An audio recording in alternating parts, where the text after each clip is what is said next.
Bonjour et bienvenue dans cette vidéo numéro 7, 10 leçons pour préserver son capital financier et mental. On va en préserver du capital financier et mental. Donc le numéro 7, c'est l'art de vendre le top et d'acheter les bottoms. Voilà, donc comme tous les traders novices, le but et l'idée de ce qu'on se fait d'un bon trader, c'est ah là là, mais je voudrais savoir et je voudrais savoir quand rentrer. Eh bien évidemment, bien sûr, moi aussi. La réalité, c'est que vous allez découvrir quand rentrer et quand sortir. Le problème, c'est que l'attente que vous avez sur le quand rentrer et quand sortir, elle est irréaliste. Je vous rappelle qu'on est dans un environnement chaotique où tout peut arriver et que notre ego a beaucoup à avoir dans tout ce bordel et on pense que globalement un bon trader, c'est celui qui va acheter et vendre exactement aux bons endroits. Il va vendre ici, acheter ici et vendre ici, acheter ici et vendre ici et bien sûr devenir extrêmement riche très rapidement. Ça, c'est ce qu'on vous market, c'est ce qu'on vous vend. La réalité, c'est que ça ne fait pas partie du job, c'est pas du tout réaliste et que déjà prendre une petite partie du mouvement, ça serait déjà une bonne nouvelle. Il y a plus de chances que vous achetiez le top et que vous vendiez le bottom que l'inverse. Ça, quasiment garanti que pendant les 3 premières années minimum, vous allez le faire, acheter les tops et vendre les bottoms. Mais par contre, l'inverse, sachez que c'est très irréaliste, c'est pas impossible, ou alors de temps en temps avec du fion et aussi une grande satisfaction personnelle, mais ce n'est pas le but. Le but, ce n'est pas ça. Je dirais que si vous pouvez un petit peu, voilà, plutôt que d'espérer être un Superman, d'avoir des attentes très irréalistes, si vous pouviez vous contenter de serait-ce que 30% d'un move et de mettre ça dans votre cochon. Nous, on a un cochon, c'est notre capital et on aime bien le remplir et c'est tout ce qu'on a besoin, c'est de le faire grossir, c'est tout ce qui compte. Et où va le marché, on s'en fout. Et vous êtes un bon trader si dans la fente, là, vous mettez 30% de votre capital dedans. Vous êtes un bon trader, putain. Vous n'avez pas besoin de plus.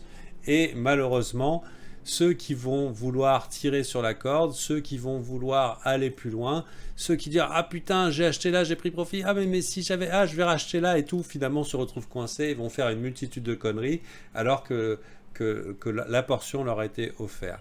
Sachez que 30% c'est un très bon trading si vous arrivez à prendre 30% d'une jambe. Et si vous voulez aller plus loin, vous pouvez viser 50 à 80%. 80% d'une jambe, c'est vraiment du très bon trading parce que vous achetez avec globalement les baleines, avec ceux qui accumulent et vous vendez avec ceux qui distribuent. Donc ça reste vraiment ça, c'est du niveau d'exception et on peut essayer de gratter un peu, mais c'est pas forcément nécessaire. JP Morgan, l'ancêtre, disait qu'il avait une stratégie très simple pour gagner de l'argent, c'était qu'il achetait toujours trop tard et qu'il vendait toujours trop tôt. Et malheureusement, notre ego nous pousse à plus. Ça nous fait chier si on voit que notre voisin, lui, il est encore dans le trade qui continue à monter, mais on ne pouvait pas savoir que ça continue à monter, malheureusement. Et sachez que du coup, restez focus sur ce qui est important, c'est de faire grossir son capital et de préserver son capital. Ça va être le plus important. Une des personnes avec qui j'ai beaucoup appris un jour a dit « Le trading, c'est des regrets permanents ». Et ça m'a fait beaucoup de bien d'entendre ça. Alors c'est un petit peu difficile à avaler, mais globalement c'était que c'est très rare d'avoir une entrée, enfin une sortie parfaite. C'est très rare d'avoir une sortie parfaite. Si ça arrive, c'est coup de bolus, mais vraiment on va se focus sur combien on va mettre dans sa cagnotte. Et parce que tout peut arriver. Et à partir du moment où le marché, il faut apprendre à être grateful, c'est-à-dire reconnaissant pour d'avoir eu la compétence de le faire, d'être dans ce trade gagnant et parfois arriver à se détacher de la suite. Alors bien sûr, hein, ceux qui vont hold des histoires, ceux qui vont se laisser prendre dans une mania et qui vont dire quoi, tu n'étais pas dedans, c'était évident, pourtant c'était évident que ça monterait à 100 000, incroyable. Et bien sûr, et toi t'es pas dedans parce que donc t'es pas dans le club des génies, hein. N'oublions pas, un bulls are not brains, hein, c'est pas parce que tu as acheté quelque chose que ça fait de toi un génie.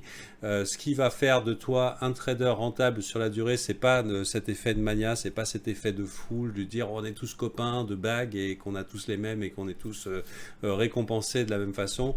Ça va être d'accepter avec humilité, d'avoir une stratégie, de prendre les sous, de travailler non pas non pas ce que le marché veut te faire, mais de travailler sa stratégie et de faire grossir le capital. Et ça demande énormément d'efforts, de détachement et aussi voilà, de détachement du besoin de gratification immédiate, de l'ego, de se dire ah putain lui il a gagné, moi je suis pas dedans, ah je suis mauvais et tout. Non, t'es pas mauvais mec, tu viens de mettre 30% dans ton capital, tu viens de mettre 30% d'un move, tu viens de mettre 50% ou 60% de move, et qu'est-ce qu'on s'en fout que t'as pas vendu à 40 253? Ah, tu vois, ça ne fait pas de toi un échec du trading. Voilà. Maintenant, chacun voit midi à sa porte, bien sûr, mais de savoir que c'est normal. Et on est des humains, on affronte l'incertitude, on est face au chaos, on se fixe nos règles, hein, nos règles, le trading plan. Hein. Le plan, un outil pour diminuer l'anxiété. Si vous avez un plan, ça veut dire que vous avez fait un travail qui vous permet de gérer votre risque. Gérer votre risque, ça veut dire gérer vos émotions. Parce que ça veut dire que si vous avez votre risque sous contrôle, vos émotions sont sous contrôle. Vous avez le contrôle du combien vous pouvez perdre, c'est-à-dire le risque, le R. De jouer les grands nombres, donc d'avoir moins d'attachement à ce trade en particulier, mais de jouer la multitude de trades qui va faire grandir votre capital et vous permettre de prospérer dans le trading. Et aussi de définir des règles d'entrée et de règles de sortie. Que le graphique entre les deux, il fasse du fugazi, on s'en fiche en fait. On s'en fiche. Ce qui va compter, c'est de dire, ok, moi je vois ça, ça et ça, je rentre. Je vois ça, je pars, bon, ça fait chier. Moi, quand je prends un perdant, j'aime bien m'imaginer Rambo là, qui se recoue, qui se met un peu de poudre, il fait... Voilà, et puis c'est reparti, quoi. Je veux dire, c'est la guerre, on y retourne. Donc, et si on prend ses perdants, et si on a gagné, ben on célèbre, on est content, merci, au revoir, et rendez-vous demain. Hein. On remet tous les jours demain notre travail à l'ouvrage. Donc le plan qui va permettre de diminuer l'anxiété et de déterminer aussi notre stratégie de sortie. Et c'est une stratégie de sortie qui va être indépendante de ce qui se passera dans le futur parce qu'on ne le connaît pas. Et à la différence du trader novice, hein, donc globalement le joueur de PMU de la crypto, qui sortira, qui va hold ses perdants, qui sera obligé de sortir le jour où ça fait peur ou le jour où le perdant il est là et il fait trop mal. Donc là c'est le smiley triste, hein, globalement, hein, celui qui pleure. Là c'est les mecs qui n'ont pas de plan, ils sont obligés de sortir quand ils ont peur. Parce que quand ils gagnent, bah, ils prennent pas profit, ça monte. Donc globalement, voilà pourquoi la plupart des gens perdent. Hein. C'est parce que quand ça monte, ils prennent pas leur profit. Hein. Ils sont dedans, ils sont contents, ils sont géniaux, etc. D'un coup, le marché se retourne et ils sont obligés de sortir. Dans le pire moment, c'est quand l'émotivité est là, quand il n'y a plus le choix. L'avantage d'avoir un plan par rapport à tout ça, bah, vous ne serez peut-être pas ceux qui vont avoir les méga pumps.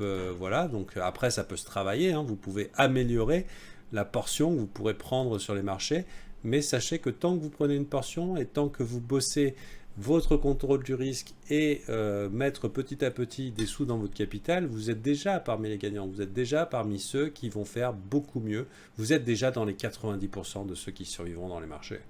Donc sachez que si vous acceptez un petit peu tout ça, la planification, la neutralité vis-à-vis du marché, le fait qu'on n'est que des hommes, qu'on n'est pas là pour avoir raison, qu'on n'est pas là pour satisfaire notre ego ou nos besoins de gratification immédiate, bah vous êtes déjà du côté du mindset, dans la psychologie du gagnant, c'est le but de cette formation. Il nous reste 3 leçons. Une qui va être orientée un petit peu des petites astuces qui vont vous faciliter la vie en tant que débutant. Une autre qui va être orientée un petit peu sur la psychologie de foule et ensuite la conclusion à cette formation. Voilà, merci de m'avoir écouté. Je vous souhaite une bonne journée.